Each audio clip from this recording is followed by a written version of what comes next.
आज हम उस ऐतिहासिक महाक्रांति की बात कर रहे हैं जिसने दक्षिण भारत की सियासत का भूगोल बदल कर रख दिया है।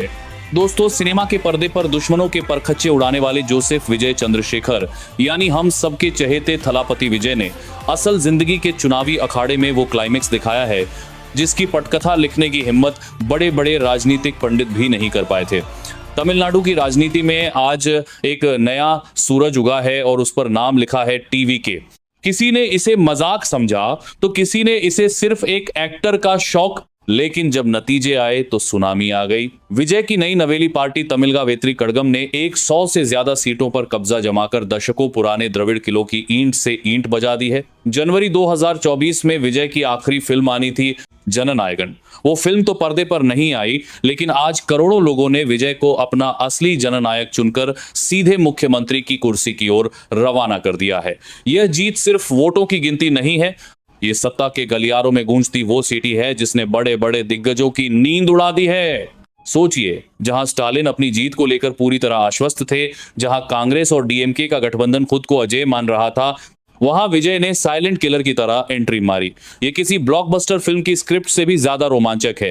पर्दे पर भ्रष्टाचार के खिलाफ लड़ने वाले विजय की छवि को तमिलनाडु की जनता ने अपना मसीहा मान लिया। लोग कहते हैं कि ये कामयाबी रातों रात मिली, लेकिन सच तो यह है कि इसके पीछे एक दशक की खामोश तपस्या थी। विजय का संगठन विजय मक्कल इयक्कम सिर्फ तालियां बजाने वाले फैंस का हुजूम नहीं था, बल्कि ये वो सिपाही थे जिन्होंने कोरोना की लहर में जान जोखिम में डालकर राशन बांटा, जिन्होंने मेधावी छात्रों के भविष्य को संवारा और हर गांव गली में विजय नाम को एक भरोसे में बदल दिया।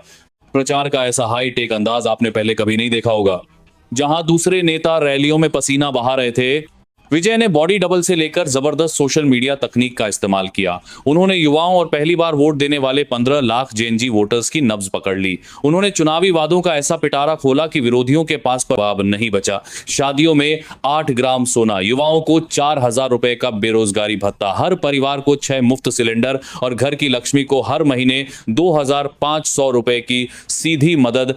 इन वादों ने गरीब और मध्यम वर्ग के घरों में उम्मीद का दिया जला दिया। सबसे दिलचस्प बात तो उनकी पार्टी का सिंबल सीटी रहा। विजय ने एक अनोखा कैंपेन चलाया। उन्होंने बच्चों से कहा, अगर मम्मी पापा वोट देने न जाएं तो उनके कान में तब तक सीटी बजाओ जब तक वो बूथ तक न पहुंच जाएं। इस एक छोटे से आइडिया ने वोटिंग का पूरा माहौल बदल दिया।